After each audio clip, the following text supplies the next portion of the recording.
This is the library of Michelle, and tonight we're gonna read Little Women. Now we start with Plain Pilgrims. Christmas won't be Christmas without any presents, grumbled Joe, lying on the rug. It's so dreadful to be poor, sighed Meg, looking down at her old dress. I don't think it's fair for some girls to have lots of pretty things and other girls nothing at all, added little Amy with an injured sniff. We've got father and mother and each other anyhow, said Beth contentedly from her corner. The four young faces on which the firelight shone brightened at the cheerful words, but darkened again as Joe said sadly, "We haven't got father and shall not have him for a long time." She didn't say perhaps never, but each silently added it, thinking of father far away where the fighting was. Nobody spoke for a minute. Then Meg said in an altered tone, "You know the reason mother proposed not having any presents this Christmas was because it's going to be a hard winter for everyone, and she thinks we ought not to spend money for pleasure when our men are suffering so in the army. We can't do much, but we can make our little sacrifices, and ought to do it gladly." "But I'm afraid I don't," and Meg shook her head, and she thought regretfully of all the pretty things she wanted. But I don't think the little we should spend would do any good. We have each got $1, and the army wouldn't be much helped by our giving that. I agree not to expect anything from mother or you, but I do want to buy Andin and Sintram for myself. I've wanted it so long," said Joe, who was a bookworm. "I plan to spend mine in new music," said Beth with a little sigh, which no one heard but the hearth brush and the kettle holder. "I shall get a nice box of Barber's drawing pencils. I really need them," said Amy decidedly. "Mother didn't say anything about our money, and she won't wish us to give up everything. Let's each buy what we want and have a little fun. I'm sure we'll grab hard enough to earn it," cried Joe, examining the heels of her boots in a gentlemanly manner. "I know I do. Didn't those dreadful children nearly all day, when I'm longing to enjoy myself at home?" began Meg in a complaining tone again. "You don't have half such a hard time as I do," said Joe. "How would you like to be shut up for hours with a nervous, fussy old lady who keeps you trotting, is never satisfied, and worries you till you're ready to fly out of the window or box her ears?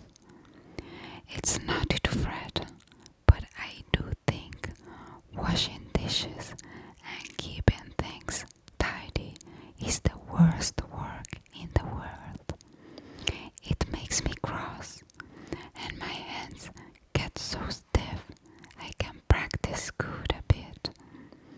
And Beth looked her rough hands with a sigh that anyone could hear that time. "I don't believe any of you suffer as I do," cried Amy, "for You don't have to go to school with impertinent girls who plague you if you don't know your lessons and laugh at your dresses and label your father if he isn't rich and insult you when your nose isn't nice. If you mean label, I would say so, and not talk about labels as if Pa was a pickle bottle, advised Joe, laughing.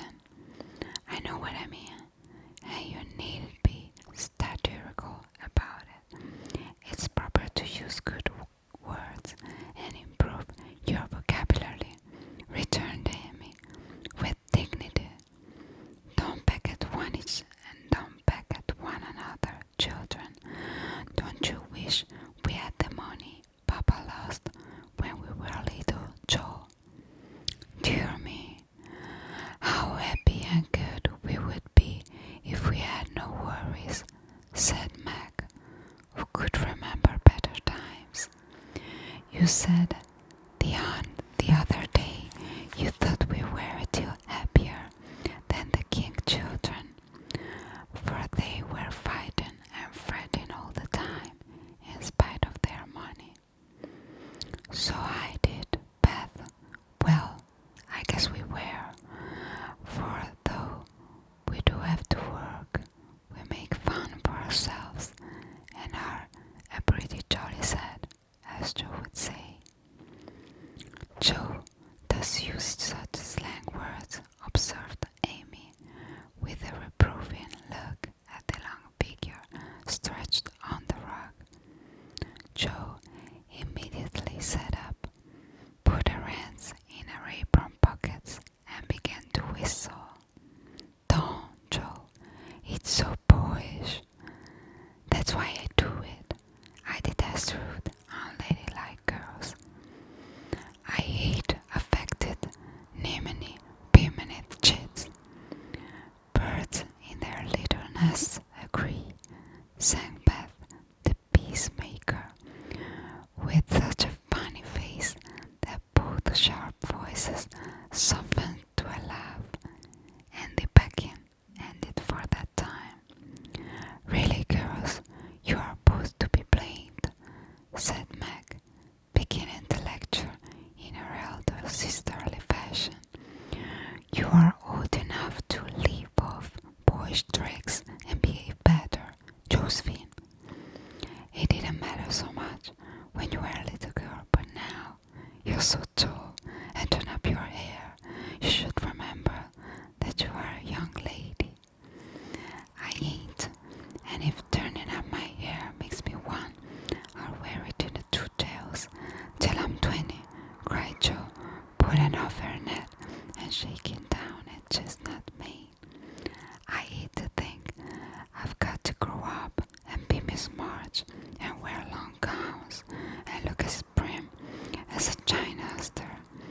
It's bad enough to be a girl, anyway, when I look boys' games and work and manners. I can't get over my disappointment in not being a boy, and it's worse than ever now, for I'm dying to go and fight with Papa, and I can only stay at home and knit like a poky old man. And Joe shook the blue army sock till the needles rattled like castanets, and her ball bounded across the room.